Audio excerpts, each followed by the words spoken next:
All right, we are back with FloTrack Podcast, FloTrackPodcast@gmail.com.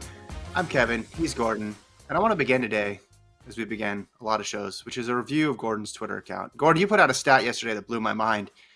The Tampa Bay Buccaneers are going to be the first team ever to host a Super Bowl.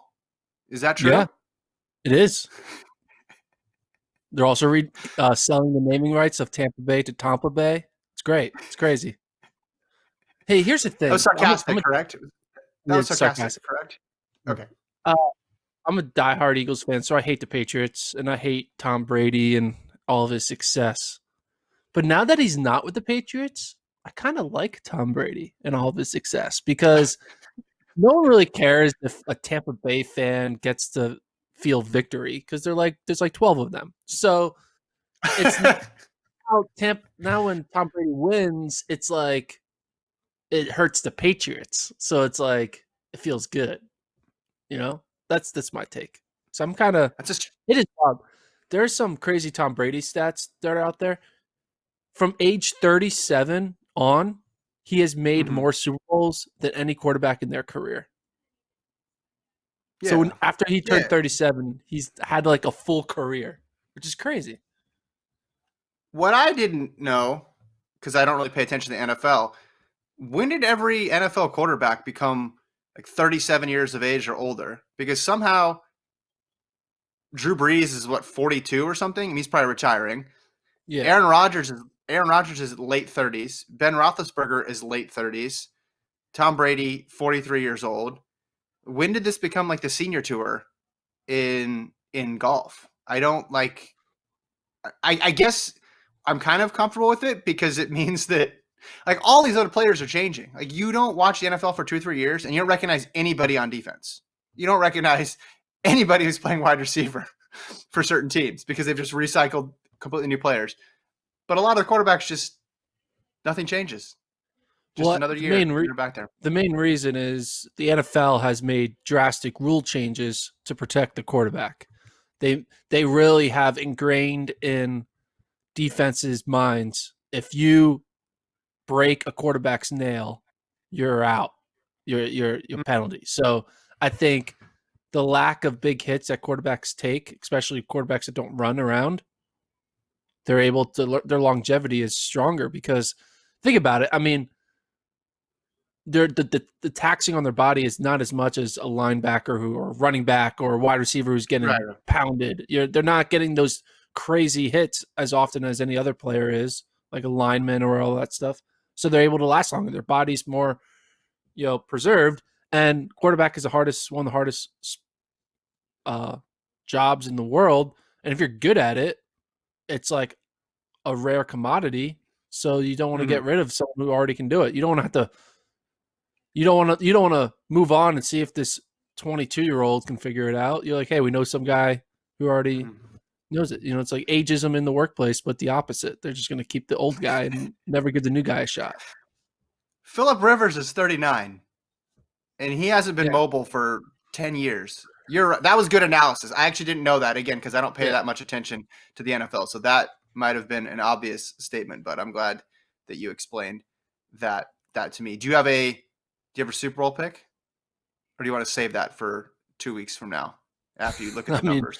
Everyone is itching for the Gordon Mack Super Bowl pick. I mean, I think the Chiefs will win, but I want Tampa Bay to win. Contrarian take there. I like it. I want to read an email that we got here. Speaking of things that people want from Gordon Mack. Luke from Delaware wrote in.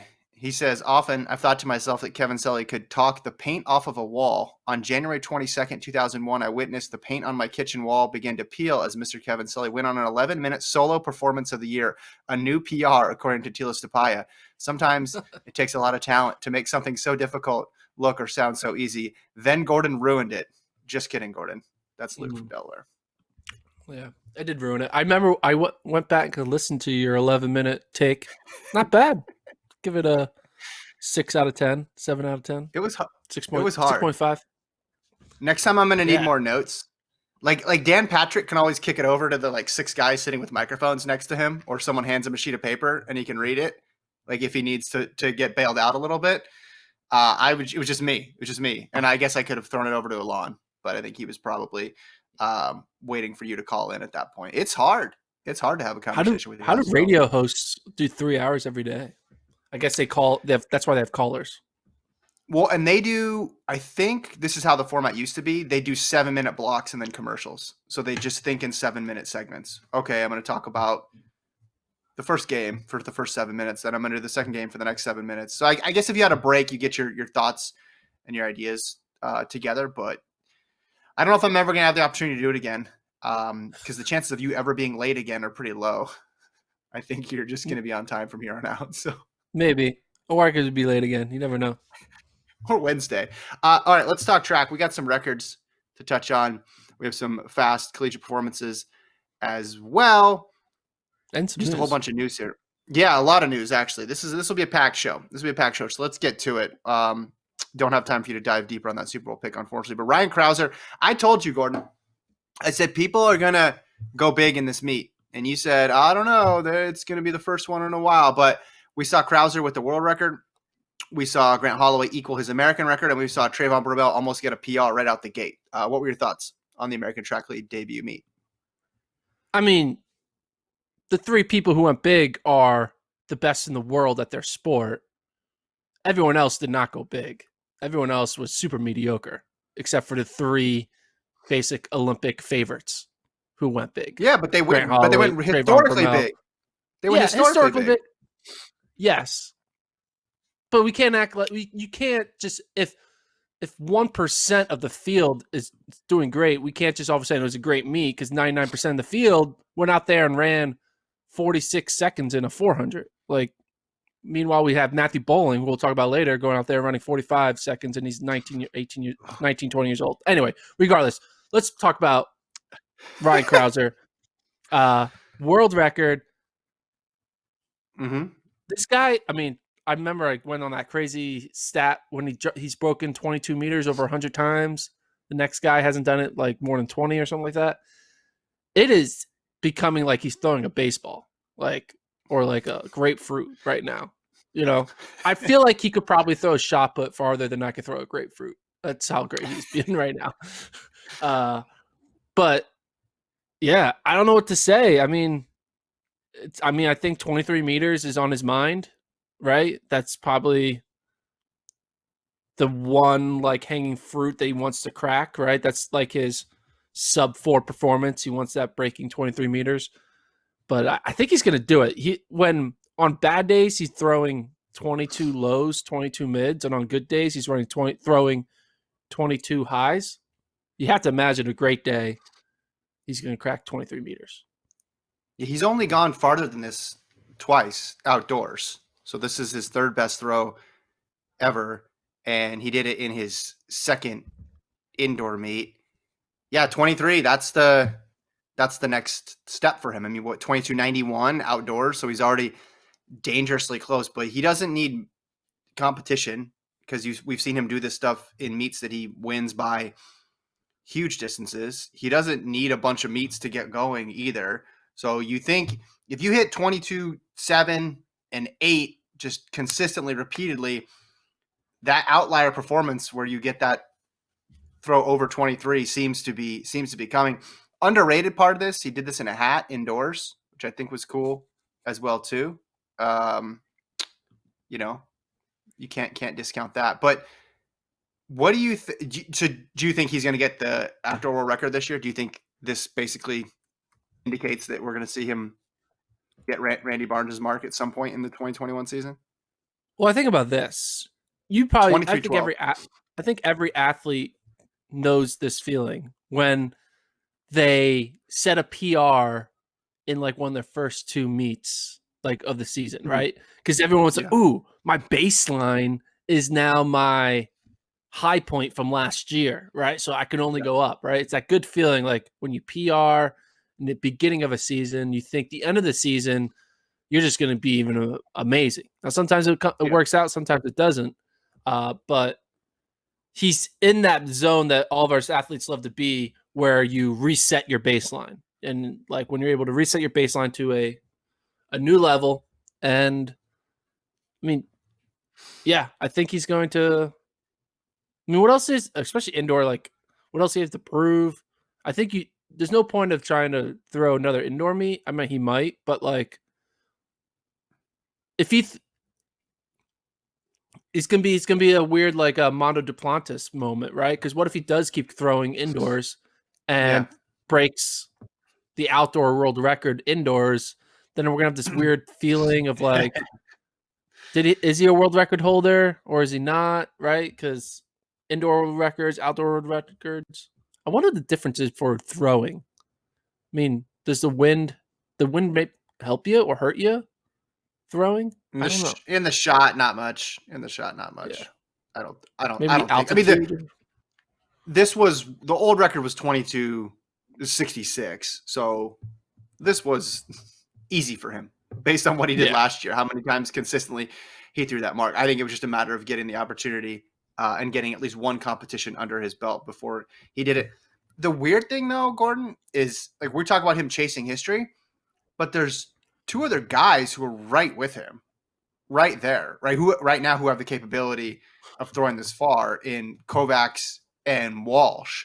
So there's like a very small line between Crouser world record and then Crouser getting third beat in the place. competition too. Yeah, exactly. A bronze. You go from best of all time to bronze pretty quickly because there's a lot of guys right now. It's a golden era right now in the shot put. So it was it's just funny how he didn't miss a beat. It's like, oh, okay, 2020 extended season basically for Ryan Crouser. Like what he was doing last year, he didn't change a thing. He went out and knocked one out of the park first time. I wasn't surprised at all when I saw the mark. Ditto kind of with Grant Holloway, because if you remember last year, Gordon, before things got shut down, Grant Holloway ran a quick 60 hurdle time last year. And then obviously we didn't see him indoors again. And then the entire season got disrupted. But he goes out in this meet, runs a 7:38, which equals that time that he ran at the NCAA Indoor Championships a couple years ago in Birmingham. What do you think of Grant's debut? You updating the lower third? You changing that number? No, The why is it ticker not says 7:38? it says 6:38. Oh, Grant, I'm sorry. Someone's gonna Well, screenshot that.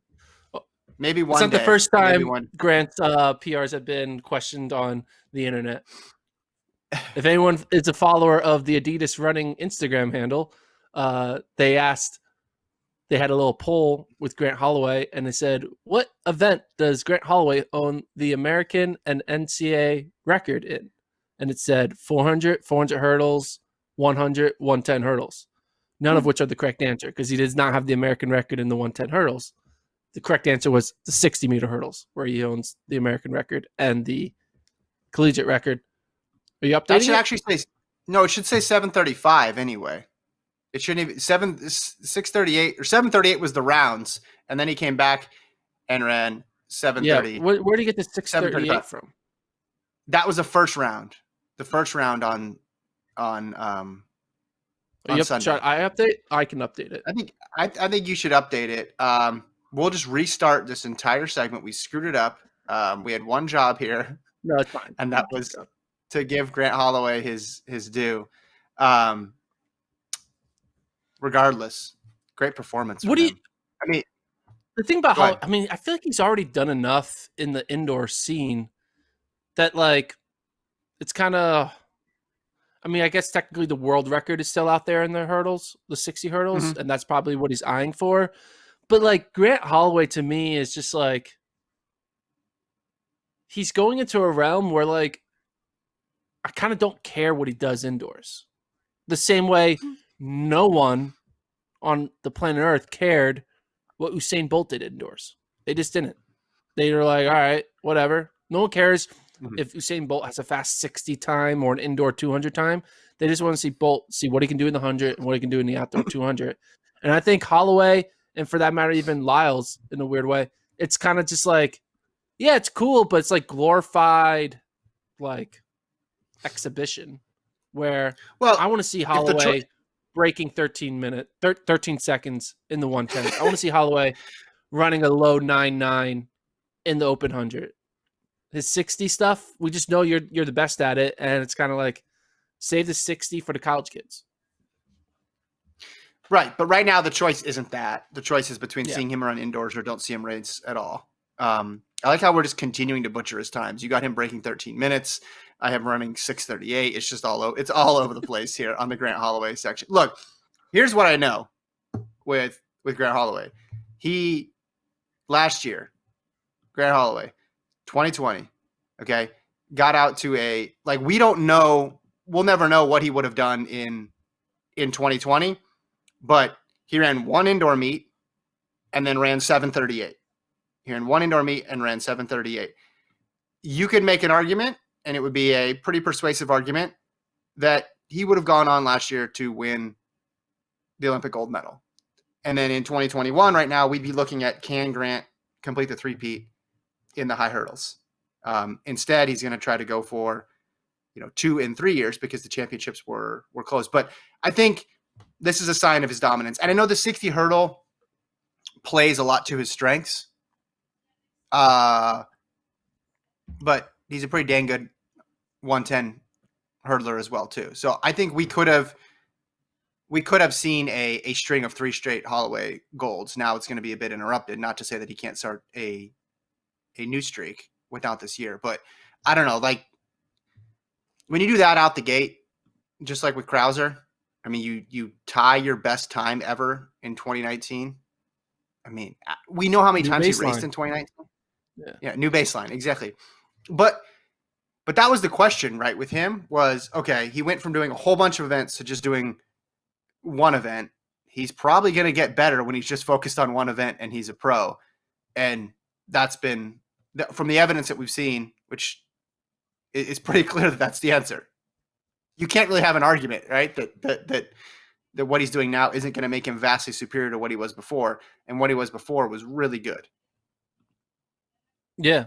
And I think that we'll talk about Trayvon next, but I think for Grant, this race, this 2 races he did, prelims and finals, was just a friendly reminder that Grant is going to be an all-time great talent over these next 5 to 7 years, and get ready to ride the train, the Grant train. It's just going to be phenomenal. I mean, he's going to go out. He's going to make, I think, running 13 flat like a norm, and just be like, oh yeah, 13 flat. I kind of got a little rusty, was a little sick today. 13 flat, no big deal. And like he's going to be really aiming for Arias Merritt's record and trying to be like consistently a sub 13 guy day in and day out. Yeah. No, that's a great point. And we saw that in college too, where he was running 13-2, 13-1 so many times. He made that seem routine. And by the time he got done with his collegiate career, he was all over the all-time list.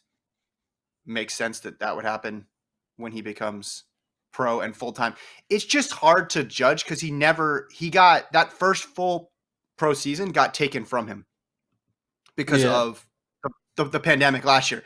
He ran 1 meet indoors. It was spectacular. Then he had to take a whole bunch of time off, and then he goes over and runs a couple races in Europe, and at that point, your whole season is screwed up. All of your rhythm is off. So I'm looking at this last year. He ran 4 outdoor competitions total, and then that 1 indoor competition. But there was a huge gap between indoor and outdoor, and he shut everything down in the end of August. I think that's a good point. I think you bring up a good point that 13 is going to become routine for him, because if you're able to run under 7.4, that's pretty. That bodes well. You brought up Trayvon Bromell. My goodness, did he look good? 6:48 just blew out the field. It's hard to have a decisive 60 victory, but Trayvon Bromell had a decisive 60 victory here. 1/100th off of his PB. It was funny when I watched it. With every 60 race indoors, I'm always nervous someone's going to fall or get hurt when they go up the bank and then they run into the wall.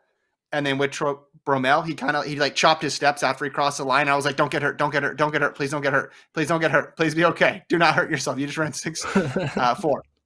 I don't want to overreact and say, okay, now he's the 100-meter favorite based on one indoor race, but he is the 100-meter favorite. Name someone faster than him right now. I mean, I think it's between him and Lyles. I think him and Lyles are the co-favorites right now in the 100. But I'm not putting him ahead based on one indoor race. But man, this is going well for Bromell. These last 6, 7, 8 months, I've gone pretty well for him. Lyles is definitely, in my opinion, not the favorite in the 100. He still has yet to Lyles has still yet show consistency in the 100 of yeah, I can dominate this event too. We keep on just transporting Lyles' success in the 200 that it just is going to be the same in the 100, and it's not right now until he does it. Trayvon's the favorite. Lyles is the second favorite. Lyles favorites. Lyles is barely running any hundreds. If Lyles is in a race, Lyles would have ran 6:57 and got smoked by Trayvon. Because Lyles is not going to be stronger in the 60. I agree with you that his strength is going to be the back half of the race. But that's where he's going to come on. Bromell's run 984. Lyles has run 986. I think it's a dead heat right now between the two of them. But the fact that I'm even saying that just shows you how good Trayvon Bromell's last 6 months have been. Because on this podcast last year, if we brought up Bromell, we would not have said he was a serious contender for even the Olympics. Forget the Olympic gold, even the Olympics last year. I think we forget how far he's come in such a short time. So I put him as co-favorites here, which is probably what I had going into this race as well too. But this is only a confidence builder for him. You could see afterwards he was pretty excited about it to nail his debut that well. Here's my thing. The number of these pros were running slower than good high school times after Bromell. Why? How are they running 6:70? I mean, what did Andre DeGrasse run? DeGrasse struggled. He didn't make the final. DeGrasse ran 6:79. How does that happen? Divino Dejuru was second and he ran 6:65. That's what I'm saying. You don't usually see margins over almost to 2/10 in a pro 60. Yeah, I'll give you that. But Bromell showed up. Maybe they're not in shape. That's probably part of it. Yeah, probably part of it. Yeah, that doesn't take away from what Bromell did. Yeah, no, it doesn't. But it's the problem with this season is there's no USAs, there's no World Indoors, there's no major Milrose type events. So all these pro athletes, these American pro athletes, when they go out and race, there's nothing to. It's like theater. It really feels like the was that Texas meet that we had in the summer? AP Ranch. Yeah, AP Ranch. We had Michael Norman run phenomenal, 9.8 something, right? And then everyone else just running blah. And I feel like that's what we had here. We had a Bromell, Grant, and the Ryan Crouser all do great things, and then everyone else run blah. If you're going to put together all these great fields, I just don't understand how the second half of all these fields can just really put up mediocre NCAA times. I don't get it. They're not sharp. I think part of it's they're not sharp, and then part of it you don't have the depth in a lot of the fields because you have a lot of people who aren't going to run indoors. That's part of it. 60 is weird, right? Because if one thing goes wrong in the 60, it's over. Your race is over. There's no chance to make up for it. In the 400, I want to bring this up. Fred Curley hit the under because you had 45.5. Yeah. He went way under. He looked pretty good, Gordon. 45.03 for Fred in the indoor 400 with an easy win there. Fred Curley always just gets overlooked ever since Norman came on the scene, and Curley, though, when he beat Norman when everyone thought Norman was going to win, and Curley, I guess he kind of had an off year in 2019. I mean, who I don't even remember who won Worlds in 2019. 2019 was Stephen Gardner. He got bronze. Gardner. He got bronze. Yeah, And bronze. he beat Norman at USA's. He had a good Yeah. 2019. What do you mean? 2019 was fine. Yeah, no, what I'm saying is, but like Curly, I feel like has the ability to be like gold medal. So when he doesn't do that, I feel like it's kind of like a disappointment, which is a good compliment to him, but like kind of sucks that it's either gold or bust because he's that good. But hey, 45.03, that shows that he's in shape. I mean, if you're running 45 flats, that's the equivalent of, I think, 44 low outdoor. So he's in that. He's in that realm going into the rest of the season. So looking good for Cred Curley. Looking good for the US 4x4 so far. So that's a good sign. Gabby Thomas won the 300, 35.92. Vashti Cunningham won the high jump. Do you want to talk about the college highlights now? Yeah, let's talk about college. So I'll do a quick roundabout. We'll do a 2-minute college recap. 2 minutes. I got more than 2 minutes worth of takes, but yeah, go ahead. Well, I'll give my 2-minute college recap, and then you can respond. Okay, go ahead. Start the timer now. Start with the women's 60. Tonisha Terry runs 7:14 at the Woo Pig Classic. 7:14. I think that would have won the ATL meet.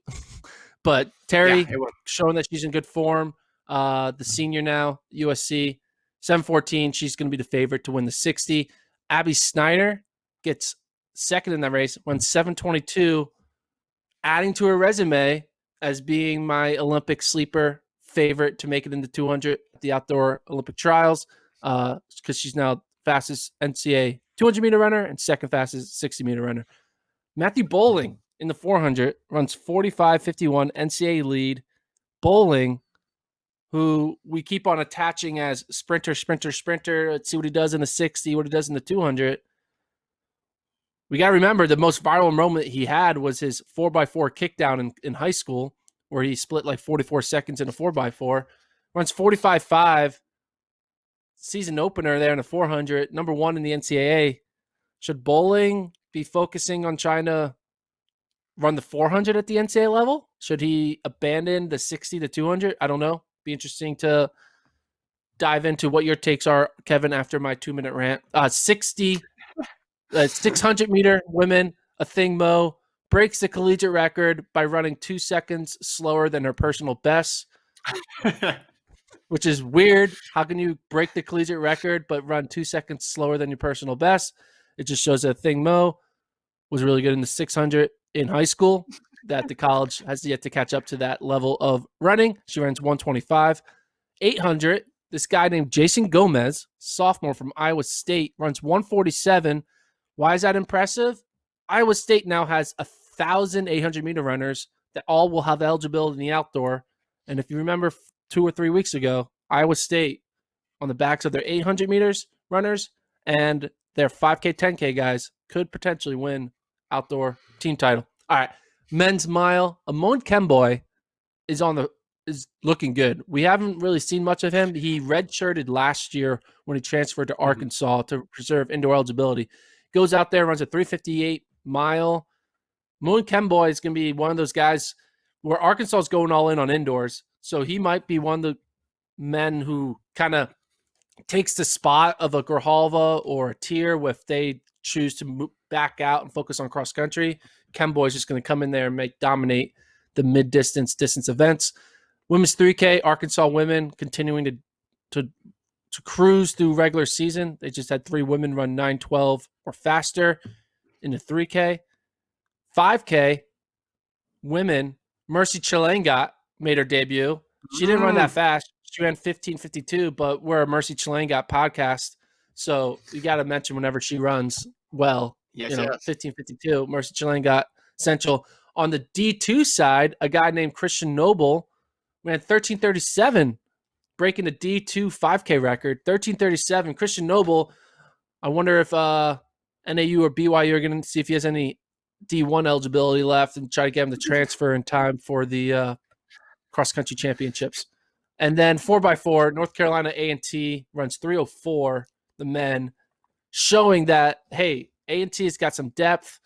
They got a lot of Mm-hmm. bodies. They could be the Houston of 2021, where kind of the non-Power 5 school can come in with a bunch of great sprinters and dominate.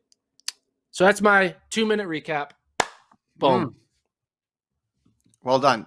Do I go point by point now and rebut all of these? No, Okay, you let's don't see. Let's rebut start. everything. Just pick one. Just pick one thing to rebut or No, talk there was a about. lot of good point. There was a lot of good points you brought up, though. I mean, women's 60, you're right. 20 Shatari looks good. You had her ranked third. I think she's going to jump up to 1 now, as she should. So it's big for USC. Boling, should you run the 400? Long term, I want to see some outdoor hundreds and outdoor 200s first, because we didn't see that at all last year in college. This was his first indoor 400. Last year, he just ran indoor Open. 60s and indoor 200s. Open, yes, exactly. He ran some relay legs, but TBD on that one. I think it's a good problem for him to have, and for Petros and the rest of the coaches there at UGA to have. It was just like, okay, this guy's good in 4 events too, because he has a long jump as a specialty as well. So TBD on that one. Let's see. Athing Mo, Like yeah, Holloway. that's a weird step. Yes, exactly. But 60 may not be his jam, but maybe the 100 is, like, maybe he's improving a bunch in the 100 and we just don't know because we haven't seen him run 100 in college or an outdoor 200. Yeah. Indoor and outdoor 200s are so hard to compare. They're so weird that I don't think we have enough information on Boling as a collegiate 100 or 200 runner because of the season that got wiped out last year. Athing Mo, yeah, great point there. I was like, oh, collegiate record, that's cool. Wait, what did she run? Oh, okay, that's really a weird stat. 2 seconds, not just like a half a second, but 2 seconds off. That's how good she ran, how fast she ran when she was in high school. Iowa State, if I didn't know any better, I think you're running for president and need the support of the citizens of Iowa and the Iowa caucus in 2024, the amount of publicity you give to Iowa State in this program. No, I'm just kidding. It's great. Amon Kemboy, welcome to the club. About Arkansas, I think their men's team has a chance. You're a doubter. I don't know why. Women's 3,000, interesting that Lauren Gregory led the way there.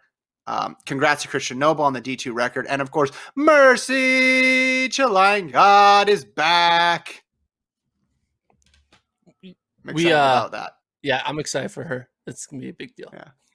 You're the number one we Mercy should give stan. her the name rights to our podcast called the FloTrack Mercy Chalangad podcast, or presented by Mercy Chalangad. I hope you get to see her in person compete this year, so you could just see what you've been supporting this whole time. Guarantee she has no idea that I have been talking about her for the past year. She's like, you're the number one Mercy FloTrack. That's cool. Cool. Nice to meet you. Yeah. Number one Mercy stan. You need to make a shirt, I think. Did you want to rebut any of my rebuttals? No, you're good. We just wanted to recap. I mean, it's great to see college track happening. We still have yet to really see some other, like the Pac-12 schools haven't really done much. The NAUs, BYU did a little bit, but the distance events have yet to really come to fruition. I mean, it's January 25th, and only 2 men have broken 4 in the mile, or 3 if you add in the D2 kid, which is just like, by now you would think there'd be a bunch, more. I mean, maybe we'll get a better sense after next weekend, where, typically the last weekend of January is like a big invitational weekend, and maybe that will give us more insight on how the distance events are going to unfold, because the sprint events we're going to get, right? They're going to run as much as they can and run as fast as they can. The distance is the one that's going to be the weirdest. But like this upcoming weekend, big invitationals, but there's also a bunch of cross-country meets. One cross-country meet in particular, the Big Ten cross-country championships, are on January 30th. And a few days ago, news broke that Michigan is suspending all college activity for the next 2 weeks, which meant that Michigan won't be able to run a Big Tens, which is just wild. Yeah. What are your thoughts? You feel horrible for them, and on the men's and women's side, these are teams that could qualify for the NCAA championship. But aside from that, Big Ten schools, I've covered a lot of Big Ten championships in my time here at FloTrack, Gordon. Big Ten schools take the Big Ten championship extremely seriously. It's not one of those conferences that, oh, let's just train through and we got our ticket punched to nationals. We're all good. No, some programs live and die by winning Big Ten titles. So you feel horrible for them about that. But also, this just puts them at a severe disadvantage qualifying for nationals in cross country, because how are you going to impress the selection committee, because that's what we have essentially right now for cross country this year? You have to put together a resume so that people will select your team to go. Well, if you don't have your conference championship, I guess you could theoretically jump in a non-conference meet, but where are you going to go to get in that meet is the question for Michigan. So just a tough situation for them. You figured there's going to be programs that we're going to have this situation if you just look at other collegiate sports and how much, like, so many college, I don't know if people are paying attention necessarily to college basketball because college football was on and obviously the NFL, but so many college basketball games get postponed on a daily basis that we don't even really think about it. I've been paying a lot of attention recently to women's basketball because it's my beat now, Gordon. And it's like a program's getting shut down for 2 weeks, a whole bunch. Like it's getting more and more common. So I figured this would happen in the track and cross country world, but it's happened to a team whose conference championship is about to happen. They were the conference that moved their championship up, which makes it that much more, frustrating for them. Yeah, and you talk about how like maybe they could enter a meet after. The thing is, Big Ten's policy is that they are not allowed to compete against non-Big Ten schools. Mm-hmm. So unless it's NCAAs, so basically all the Big Ten schools are only running one cross country meet the entire year, and it's going to be the Big Ten championships, and then that's it. So unless Big Ten changes the rules to let Michigan race something at the end of February to go to some last chance meet to try to show a fast like spread or whatever with a fast time to convince the community to let them in, they're just it's just bad. It's just stupid.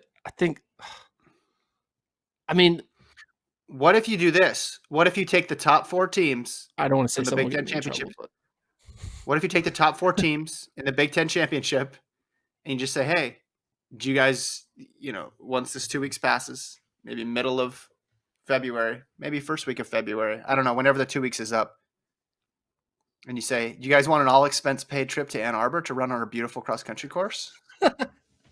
We'll wine and dine you. Yeah. Yeah. We'll make it worth your time. Ann Arbor is beautiful the second week of February. It's a great time to go up there. You could.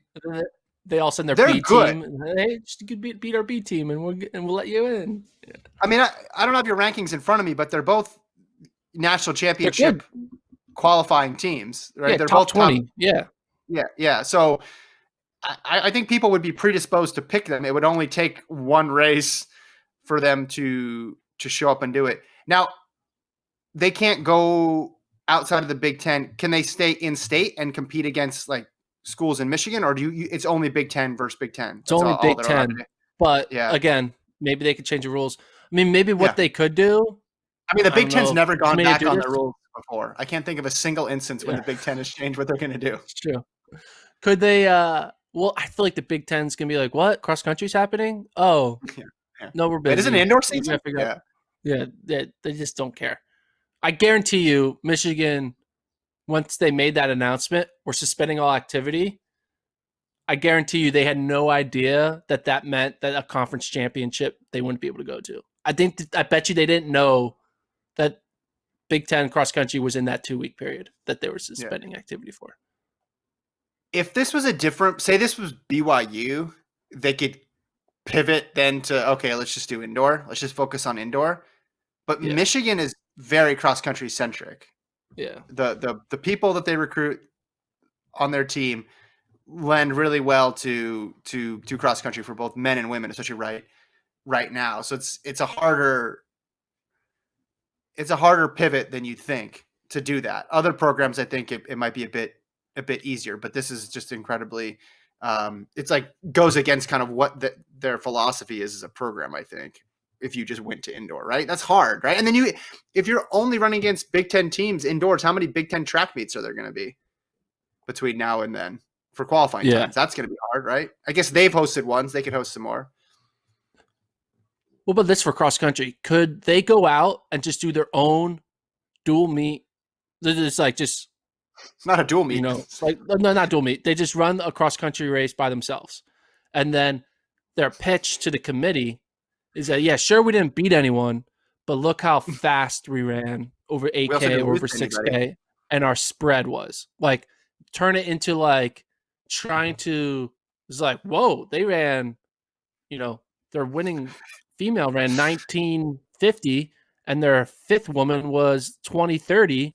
That's a pretty good time trial at 6K. Yeah, they're good. Like, do you think they would try to do something like that?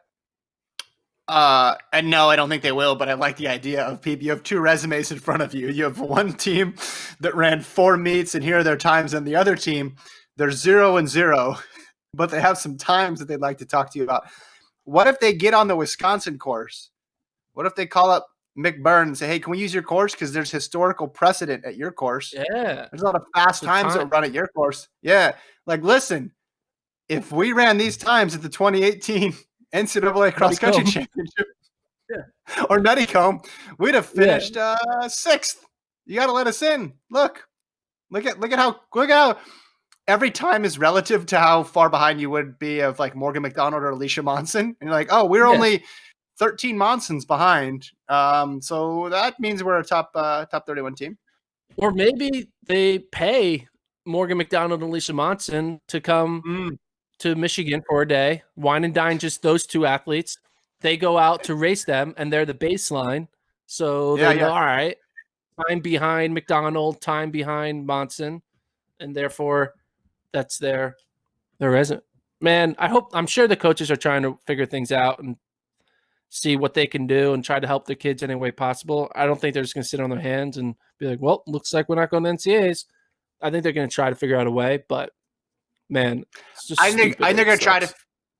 I think they're going to try to obviously figure out a way to schedule another meet, and I think they'll get a waiver or something to compete in another meet. Now, whether or not they do well enough in that meet to prove themselves worthy is obviously up for debate because they have to perform on the day, and that's not a guarantee. And then also, I mean, there may be a situation where they run well, but there's other teams with really good resumes or people that they're going to put ahead of them, right? I mean, are you going to bump them ahead of a team that has a much more complete schedule who maybe finished, top 4 or something in the Big Ten? So it's tough to see.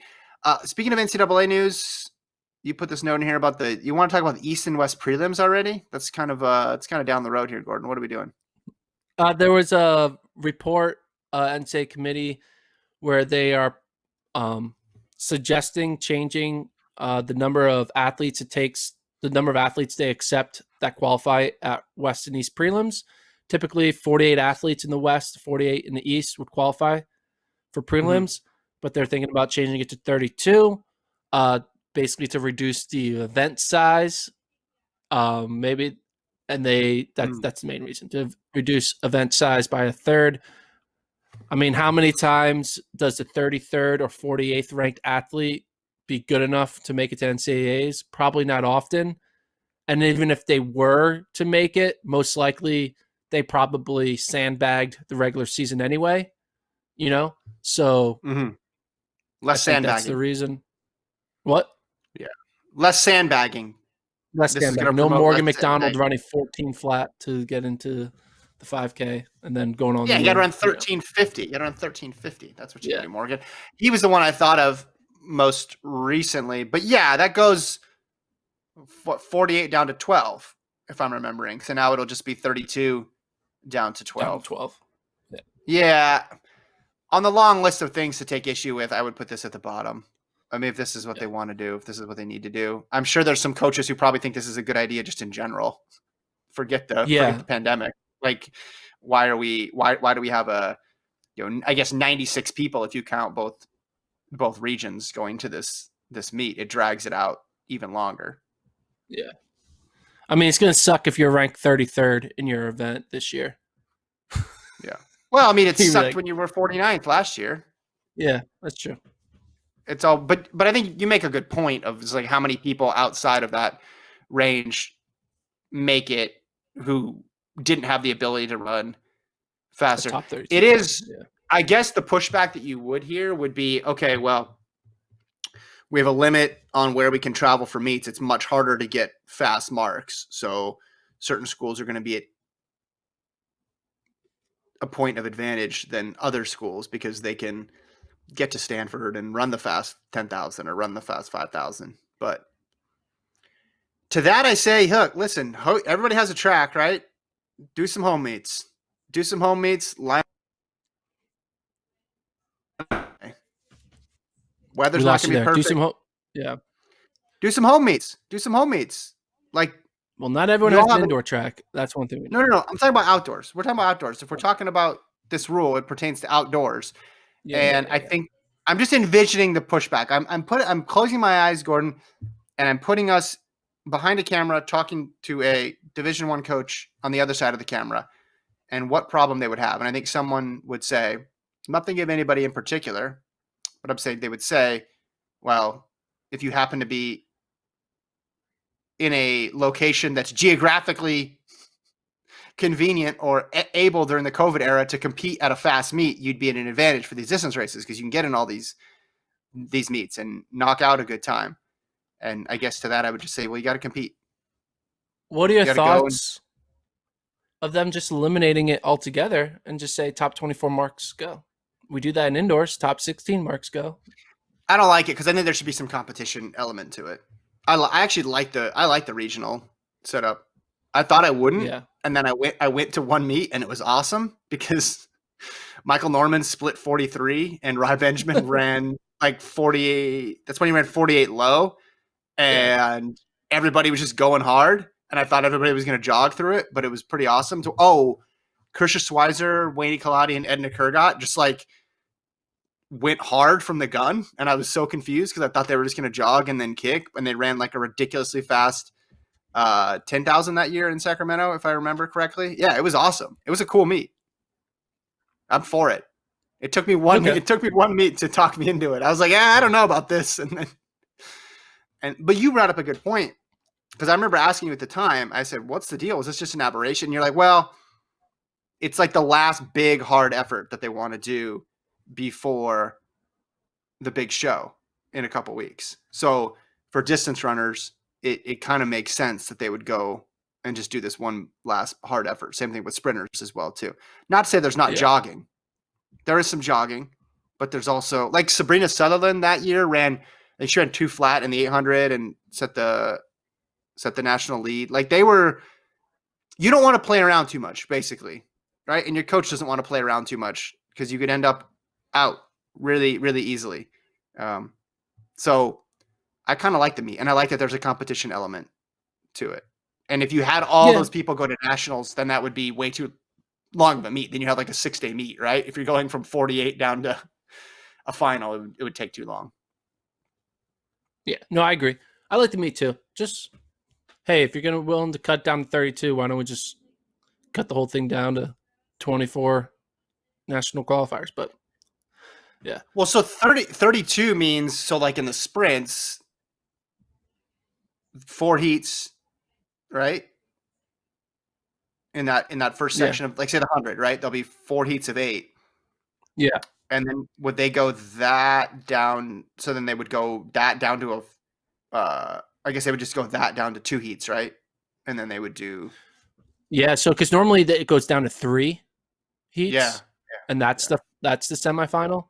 So, Yeah. because normally it'll go 3 heats of 8, where it's top 3 auto and then next 3 fastest.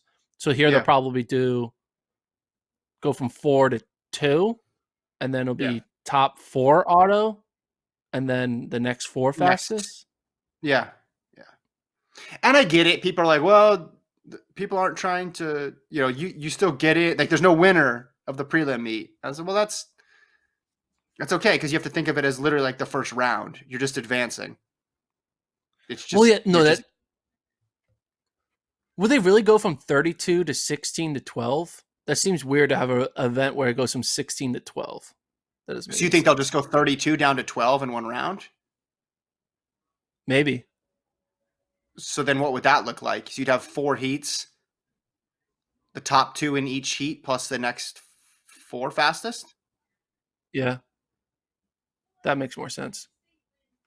Yeah, I Because mean you want to that's go from 30 going from 32 to 24 makes no sense. Like why are we having mhm. a round to eliminate 8 people and 24 advance? Like it's just that's Just to a, keep the 4 I think it's it's to just to get keep rid the 4 of round process. That's why they would do it. Just because you keep it. It's just like what you see at yeah, US championships when you're like only eliminating 1 or 2 people. You just want to yeah. keep the round order the same. But if you're talking about going 32 down to 12 in one round, you got to be ready to go. There's no easing into that thing, right? Yeah. I don't know. That's interesting to think about. I mean, what about like what about like 1500 wise? Would they do 3 heats of 12, I guess? Yeah, that makes sense. 3 heats of 12. It works for the 1500, I feel. Well, 12 would be 3 too many. That'd be 36. You have to do like Oh, yeah. two heats of 11 and 1 heat of 10 is what Yeah. would get you 32.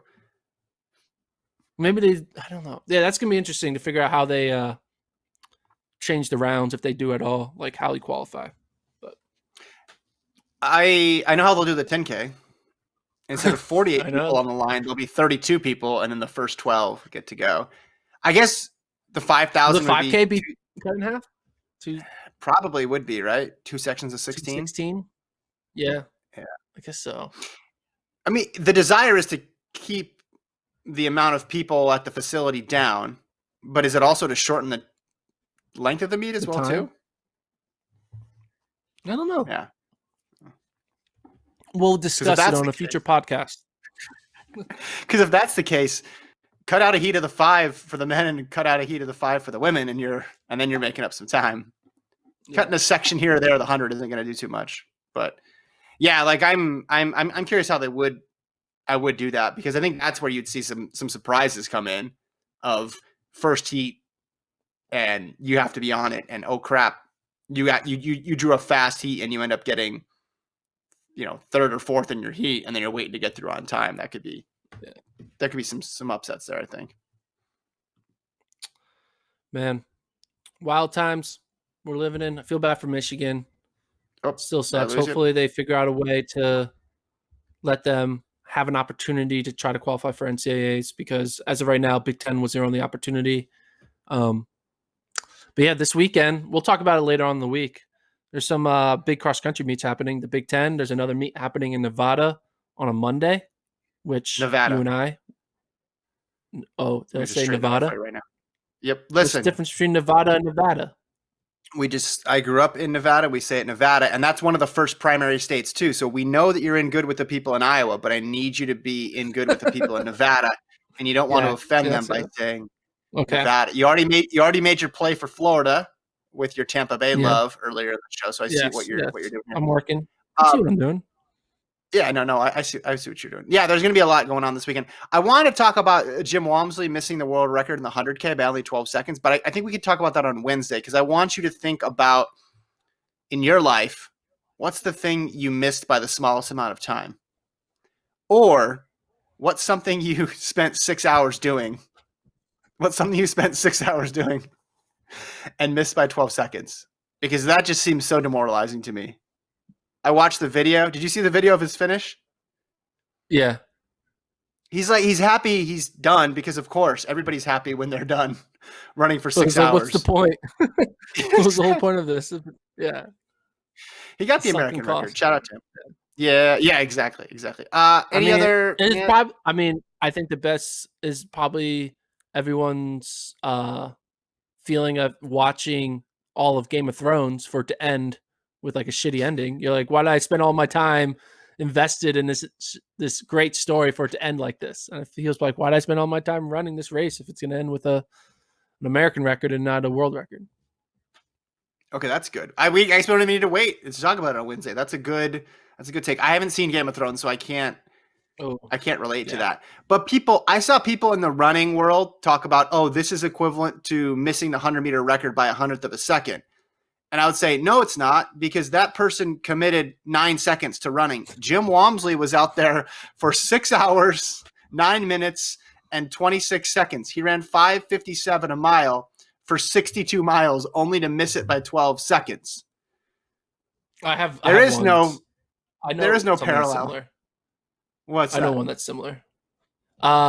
It's being from America and deciding to fly a 14-hour trip to Shanghai, China for like a random Diamond League meet, all for just a false start.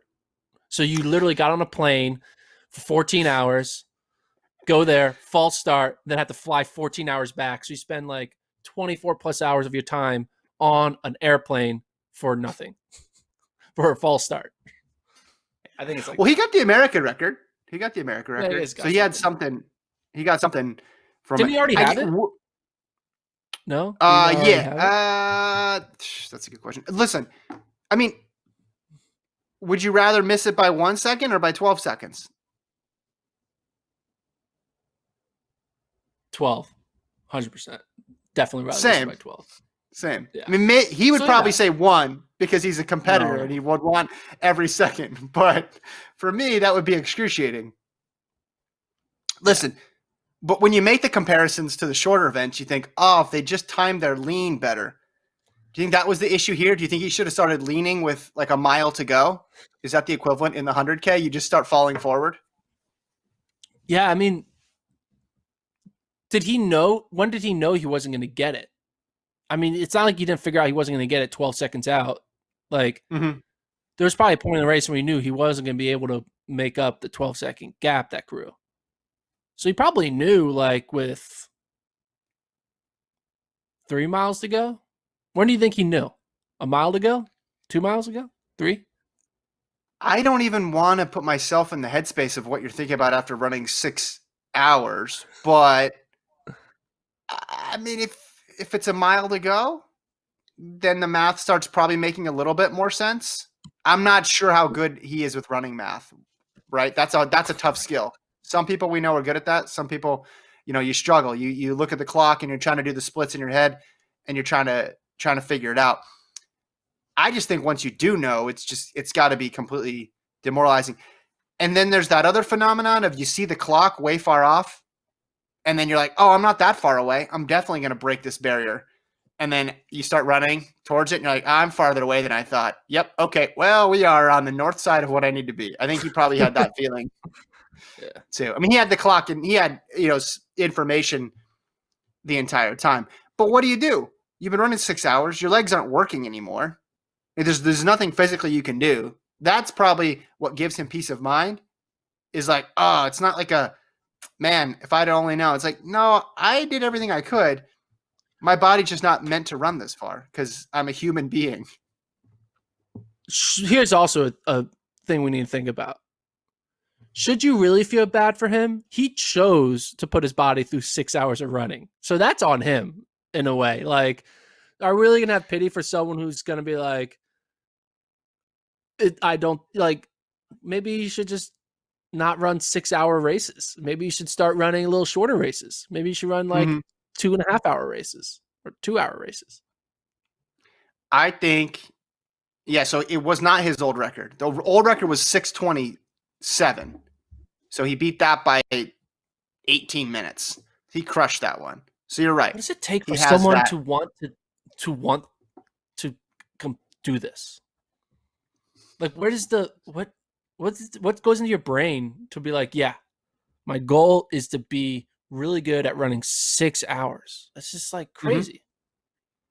Like, you can understand. I mean, for me, even like marathon to me is like the farthest. It's like, all right, okay, that's like when you go, but like beyond marathon, I just don't understand the type of people who aspire to be 100K runners. There's only so much time in your day, in like your life, that you're gonna miss out on like things like, when do you have time to read a book? something like that. I don't know. Get it on Audible, I guess. Put it in your headphones. Yeah. And you can get a lot of books done. I see too from this Runner's World recap, 3.5 hours into the race, it says his shoulder hit a course sign and was bleeding for the duration of the race from his shoulder.